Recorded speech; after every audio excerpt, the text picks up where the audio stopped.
Bismillahirrahmanirrahim. Assalamualaikum warahmatullahi wabarakatuh. Waalaikumsalam. Alhamdulillahi rabbil alamin. Wabihi nasta'inu ala umuri dunya waddin.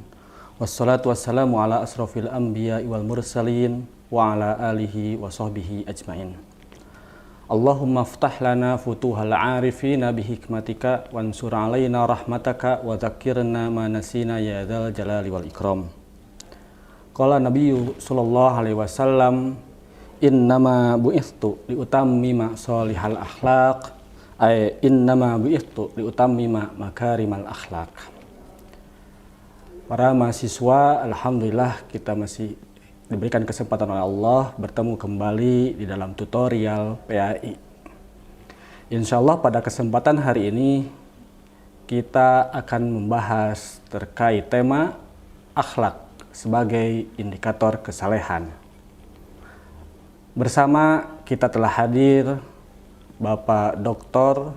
Edi Suresman MPD. Beliau merupakan salah satu dosen senior pendidikan agama Islam, juga sebagai Kepala Islamic Tutorial Center Universitas Pendidikan Indonesia.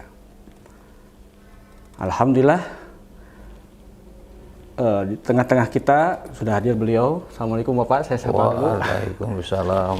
Semoga Bapak sehat-sehat selalu. Amin ya Allah. Diberikan berkah dan kekuatan oleh Allah Subhanahu wa taala. Amin ya mujibas sa'ilin.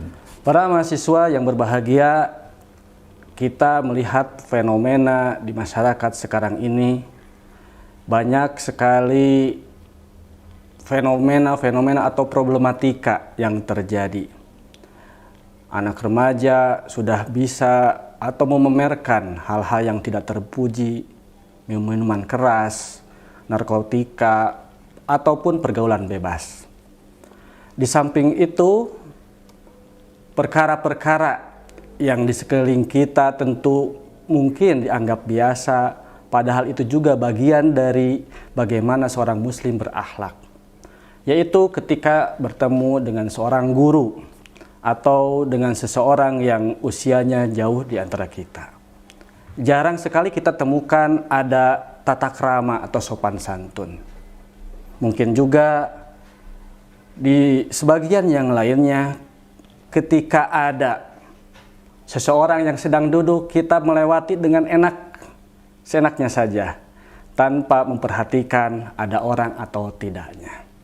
Itu beberapa bagian fenomena atau problematika sebetulnya dari bagaimana kita atau di antara kita hilangnya ada pemerosotan dan penurunan terkait masalah akhlak.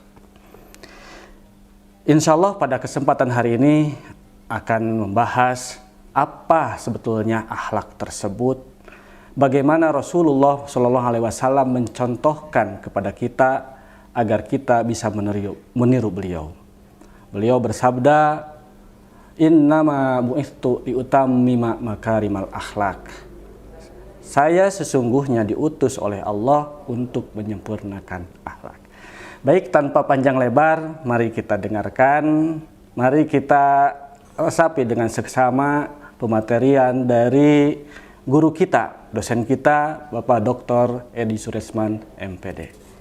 Baik Bapak, tadi mungkin sudah disampaikan terkait ya fenomena-fenomena permasalahan di antara kita. Terkadang juga banyak di antara kita yang cukup dengan kesalehan sosial, kesalehan individu tanpa juga melihat kesalehan sosial yang lainnya. Namun sebelum ke arah sosial, ke arah kesalehan sosial, kami ingin mendengar dulu sebetulnya akhlak itu apa dan bagaimana akhlak Rasulullah SAW. Ya, Assalamualaikum warahmatullahi wabarakatuh. Terima kasih Pak Liris yang telah memberikan peluang, kesempatan pada saya. Alhamdulillah, wasyukurillah, wassalatu wassalamu ala rasulillah. Asyhadu an la ilaha illallah wahdahu la syarikalah wa la haula wa la quwata illa billah. Para mahasiswa yang sedang semangat-semangatnya yang masuk generasi milenial ya. Tadi Pak Ridi sudah menyampaikan bahwa kita pada era sekarang ini ada kekhawatiran dan ada kegelisahan bahwa tingkatan para remaja, termasuk para mahasiswa itu kurang begitu memperhatikan tentang akhlak. Ya. Jadi tidak dikenal lagi kita bahwa hormat murid pada guru. Ya, betul, Pak. Ya, kemudian yang muda kepada yang lebih tua, termasuk mahasiswa terhadap dosennya. Kadang-kadang dosennya juga dipelak begitu saja, tidak merasa berdosa. Nah, itu hal-hal itu yang kita risaukan sebagai orang tua, ya. Oleh karena itu kita tahu bahwa ajaran Islam itu intinya 3, ya. Nah, yaitu pertama akidah yang kaitannya merupakan pondasi dari sebagai seorang muslim atau muslimah. Yang kedua syariah, yaitu yang berkaitan dengan ibadah. Dan intinya itu yang buahnya itu yang bisa dilihat oleh indera kita, yaitu akhlak, ya, akhlak. Nah, akhlak itu apa sih? Akhlak itu adalah hal-hal yang berkaitan dengan sikap, perilaku, nilai baik, nilai buruk, ya, pantas tidak pantas, layak tidak layak. Nah, sopan santun, itu hal yang berkaitan yang disebut dengan akhlak, perilaku, tabiat. Dan akhlak itu tidak bisa dibuat secara spontan, ya, sebab ini harus ada korelasinya dengan pihak-pihak yang terkait, ya, dan tidak bisa dibentuk begitu saja. Walaupun sekolah bagus, pendidiknya, guru-gurunya, mulai perguruan tinggi, dosennya, termasuk dosen agamanya dan dosen pendidikan nilai lainnya, PKN dan Pancasila yang lainnya. Tapi kalau lembaga terkait yang lainnya tidak turut serta, ikut membinanya, mendidiknya, mengarahkannya, yaitu di informal, yaitu di keluarga, kemudian di non formal, di lingkungannya, itu tidak akan signifikan hasilnya. Berarti harus ada integrasi. Harus ada keterpaduan semua antara semua sistem yang terkait, itu baru akan ada hasil yang signifikan. Walaupun gembar-gembar bagaimana, tapi di rumahnya tidak ada perhatian sama sekali dari orang tuanya kepada anak didiknya. Wah, itu dia, mereka akan cuek-cuek saja, akan begitu saja, tidak akan terpengaruh. Kalau seperti itu antara guru atau dosen, kemudian orang tua, sekaligus lingkungan itu harus mesti ada kerjasama yang baik. Jadi ada kooperatif, ya, ada kooperatif. Makanya di situ tanggung jawab pendidikan itu harus tanggung jawab bersama. Jadi tidak bisa partikulir atau parsial, ya, tapi harus holistik. Nah, kemarin Dirjen Kemendikbud tatkala setelah saya sumpah jabatan pendidikan profesi guru, memberikan pesan guru profesional itu ada 3 indikator. Pertama, harus hormat kepada anak didik. Berarti bukan hanya anak didik yang harus hormat kepada pendidik. Ternyata komponen pendidik pun merupakan berpengaruh kepada sangat berpengaruh kepada anak didik kita, ya. Nah, jadi kadang-kadang kan kita sebagai pendidik menganggap anak itu sebagai objek penderita. Nah, itu tidak boleh. Jadi harus hormat bahwa anak didik itu merupakan subjek juga. Betul. Ya, jadi kalau istilah bahasa antropologinya itu homo educandum, ya. Jadi manusia yang bisa dididik, ya. Nah itu. Yang kedua apa? Harus relevan. Jadi relevan dengan kebutuhan anak didik kita. Nah, dan yang ketiga yaitu harus holistik. Nah, holistiknya. ini yang holistik ininya ini yang sering diabaikan, yaitu antara aspek kognitif, afektif, dan psikomotorik. Nah, itu bagaimana sih? Makanya Rasulullah SAW itu merupakan manusia yang utuh, yang menjadi suri teladan bagi semuanya. Rahmatan lil alamin. Jadi bukan hanya untuk orang Islam saja, tapi siapapun di luar Islam itu sampai beliau itu dijadikan contoh, baik oleh kawan maupun oleh lawan. Karena apa? Karena memang begitu dia kepribadiannya itu utuh, kokoh. Sehingga tatkala Siti Aisyah ditanya oleh sahabat, bagaimana sih akhlak Rasul itu?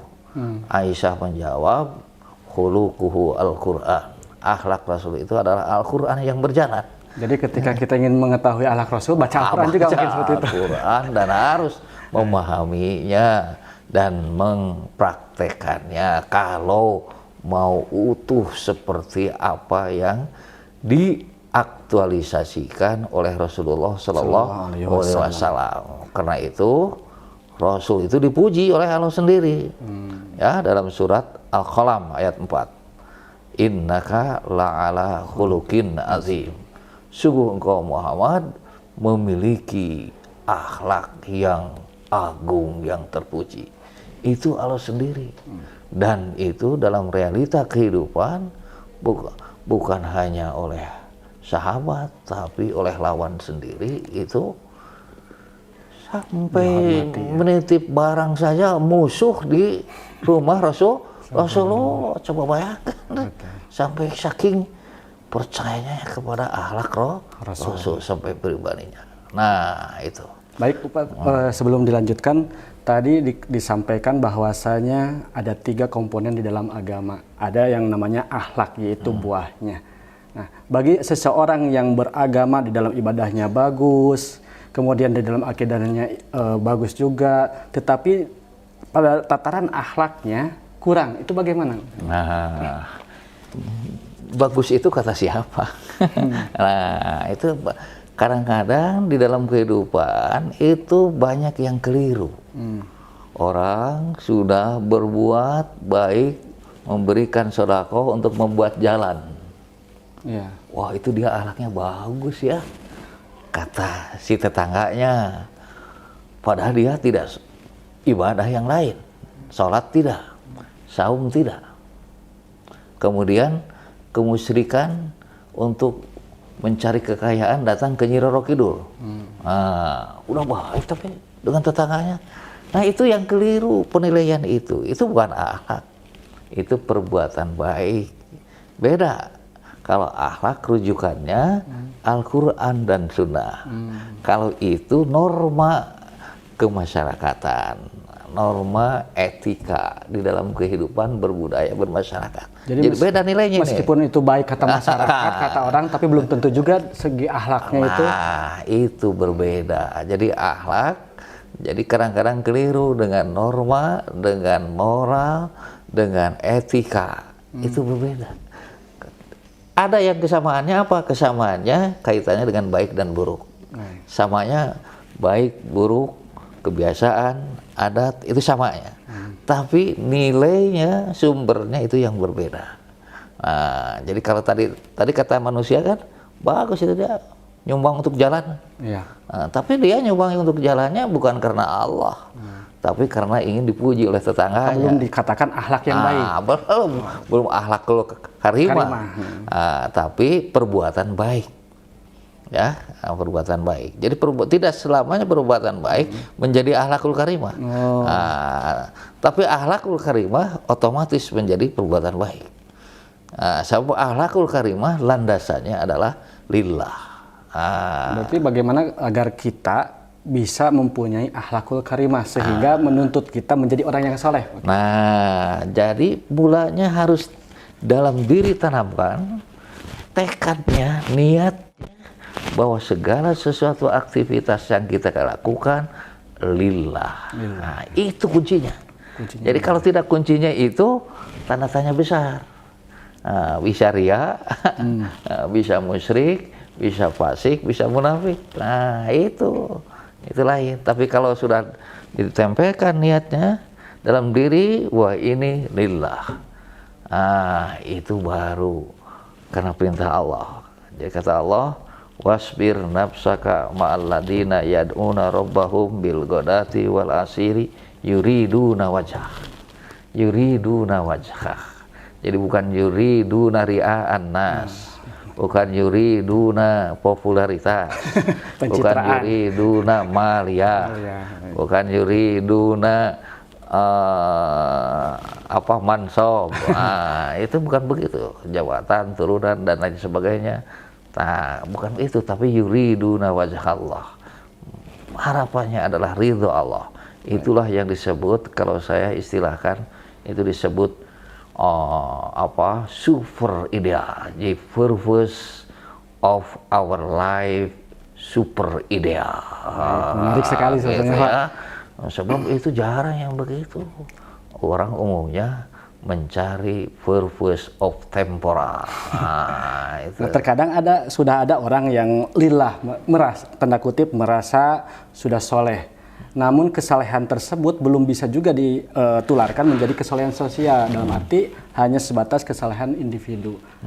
Gitu. Nah, bagaimana agar dari kesalehan individu itu dapat berdampak ke dalam kesalehan sosial, baik itu hubungan sesama manusia, baik itu hubungan dengan alam, dengan sekitar, dengan lingkungan. Karena kita lihat sholatnya rajin, sodakoh tadi yang dikatakan ke sana kemari, namun di sisi lain misalkan tidak bisa merawat lingkungan, akhirnya hutan dibabat habis, pasir dikeruk dan sebagainya. Itu bagaimana?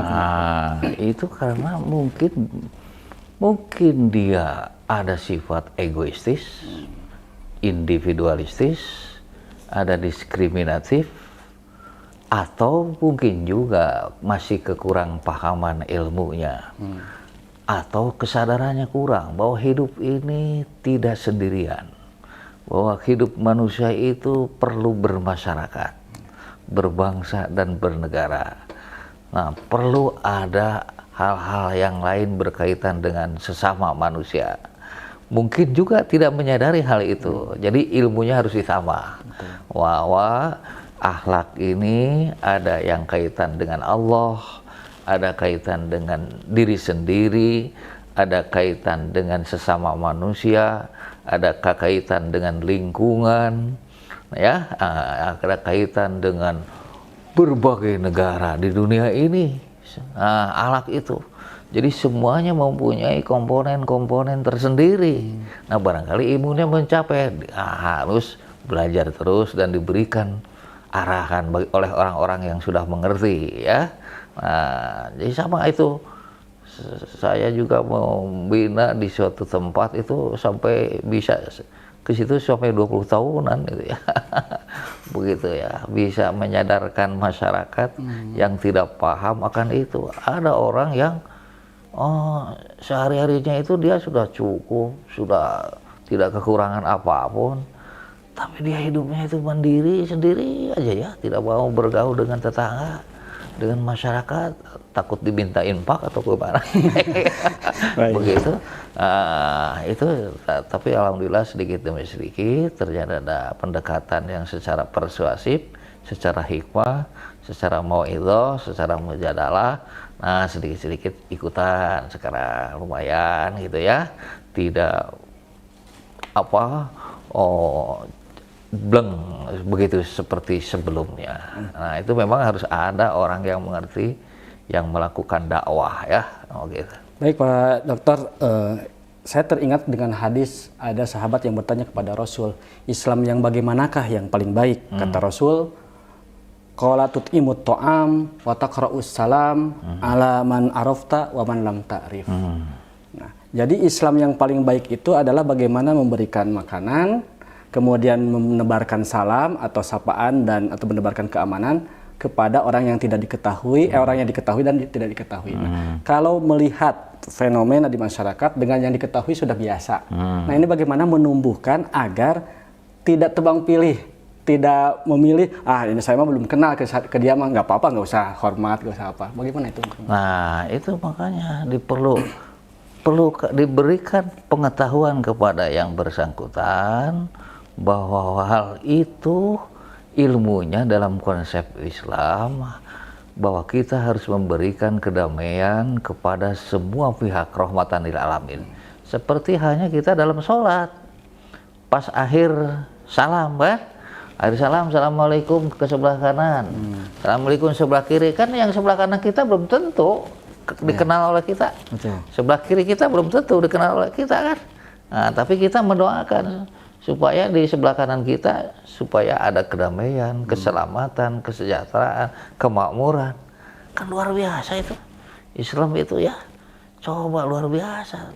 Mana jarang Sebetulnya dalam ibadah juga sudah ada simbol-simbol itu ya. Nah, itu sudah simbol konsepnya, karena mungkin tidak memahaminya ya. Oleh karena itu wajib kita ini dakwah ya terus-terusan. Jadi tidak boleh hanya diberikan kepada orang-orang tertentu saja ya. Jadi yang awam harus dididik sedikit-sedikit ya, tambah sedikit-sedikit, dan insya Allah itu mereka sedikit demi sedikit itu akan paham, akan ngerti itu. Mungkin malu-malu ya, mau ketemu dengan orang yang tidak dikenal gitu ya, tiba-tiba senyum gitu ya. Kadang ada pertanyaan di belakang, emang kenal? Gitu. Jadi sehingga itu jadi jangan nanti kalau bertanya dia yang bersangkutan, nah kita jelaskan. Gini ya, bahwa dalam konsep Islam itu kita disunahkan untuk memberikan salam kepada yang kenal maupun yang tidak kenal. Kalau tahu bahwa yang tidak dikenal itu adalah mereka orang Islam, gitu tuh. Tapi kalau dia tahu misalnya orang itu yang non Islam, jangan, kita tidak boleh mengatakan salam kepada Yahudi, kepada Nasrani. Nah, terkait sapaan barusan, apakah harus dengan salam assalamualaikum atau misalkan mengikuti budaya kita di Sunda, misalkan punten, kalau di Jawa misalkan permisi gimana? Oh, kita sudah jelas melihat bahwa itu adalah sebagai muslim muslimat assalamualaikum. Nah, kemudian idza laqitahu fasallim alaihi. Memang salim di situ tidak fakul assalamualaikum ya. Tapi fasallim alaihi itu berikan rasa kedamaian, rasa kenyamanan, rasa ketenangan, keselamatan, kesejahteraan kepada orang yang Anda ketahui itu, yang Anda temui itu. Kan luar biasa itu. Nah, memang tidak secara terlek assalamualaikum, hanya assalamualaikum itu salah satu saja, salah satu yang diungkapkan secara lahir itu. Baik, mungkin terakhir sebetulnya seseorang yang beragama itu tidak cukup ya dengan kesalehan pribadi tadi, individual tadi, tapi bagaimana bisa menebarkan kesalehan sosial. Nah, sebagai penegas saja, mungkin sebagai closing statement juga dari Pak Dr. Hedi terkait upaya ya dari masing-masing individu itu, selain tadi yang sudah disampaikan terkait harus berikan edukasi, berikan pengetahuan, ada lagi atau tidak? Kan contoh kita sudah jelas, Rasulullah Shallallahu Alaihi Wasallam. Kata Rasul, ada 3 indikator kalau kita ingin memiliki jiwa besar. Nah, itu kaitannya dengan kesalehan sosial itu. I'timan kharomaka, berikan kepada orang yang kikir padamu. Coba, itu kan kesalahan sosial itu. Iya, betul. Jadi orang yang kikir jangan dibalas kikir. Iya, nanti malah itu kan jadi berikan oleh kita, ya. Itu kan jadi kesalahan sosial. Ya. Nah, itu wa'fi wandalamaka, maafkan orang yang mendolimi padamu. Coba, luar biasa itu. Susah itu. Nah, itu kan kesalahan sosial. Jadi tidak egois, tidak kalau begitu saya dendam saja ini, saya pukul dia karena dia sudah pukul 1 kali jadi pukul 7 kali gitu ya. Itu mah bukan akhlak Rasulullah. Akhlak Rasulullah itu luar biasa ya.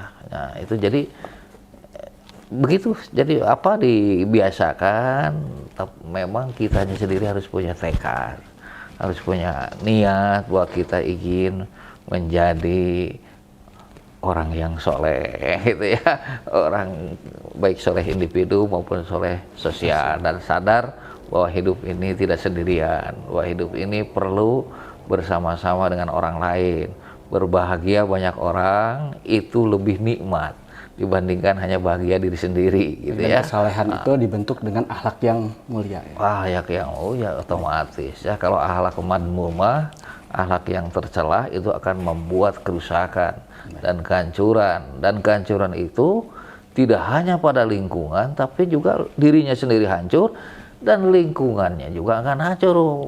Walaupun lingkungan itu sebagian ada yang baik ikut hancur juga. Oleh karena itu yang sudah baik itu jangan merasa dirinya sendiri sudah baik, diam diri. Nah itu tidak boleh, maka harus memperhatikan teman-teman kita yang masih belum baik, yang belum soleh, diajak untuk soleh bersama-sama. Menarik sekali sebetulnya Pak Dr. Edi. Hanya saja mungkin waktu makasih. membatasi kita. Luar biasa, mudah-mudahan kedepannya kita bisa diskusi kembali, bisa sharing tentang ya fenomena-fenomena yang terjadi, kemudian didekati dengan pendekatan spiritual yang tadi. Makanya ditutup hadis Nabi itu kan gitu, akmalul mu'minina imanan ahsanuhum khuluqa. Paling sempurna imannya orang yang mukmin itu akhlaknya paling terbaik. Ahsanu pakai isim tabdil kan. Iya. Ahsanu paling baik. Jadi super excellent. Jadi yang tadi bakal hancur ketika akhlaknya belum baik ya, ngapain juga ibadah mungkin. Itu aku sampai begitu kan Nabi mengatakan luar biasa ya, luar biasa. Baik, terima kasih sekali lagi. Mudah-mudahan apa yang tadi disampaikan oleh Pak Dr. Edi Suresman dapat kita ambil pelajarannya, tidak hanya pelajaran tetapi bagaimana kita mengamalkannya. Rasulullah Muhammad SAW akhlaknya yaitu akhlak Al-Quran. Sehingga jika kita ingin tahu bagaimana akhlak beliau, baca Al-Quran, pahami maknanya, kemudian amalkan. Tidak hanya itu, pendidikan akhlak atau bagaimana menjadikan generasi-generasi kita dengan akhlak yang baik, yaitu harus ada keterpaduan semua pihak. Bukan hanya tugas pendidik, tetapi tugas orang tua, lingkungan, dan semuanya. Sehingga kita dapat menciptakan atau menghadirkan generasi-generasi yang baik pula. Mungkin itu yang bisa disampaikan pada kesempatan tutorial PAI hari ini. Mudah-mudahan sekali lagi kita dapat mengambil ibrah dan terus kita menambah wawasan, sehingga kita dengan menambah wawasan maka bertambah pula kebijaksanaan dari kita semua. Saya Rizis Henugraha pamit undur diri. Wassalamualaikum warahmatullahi wabarakatuh. Waalaikumsalam.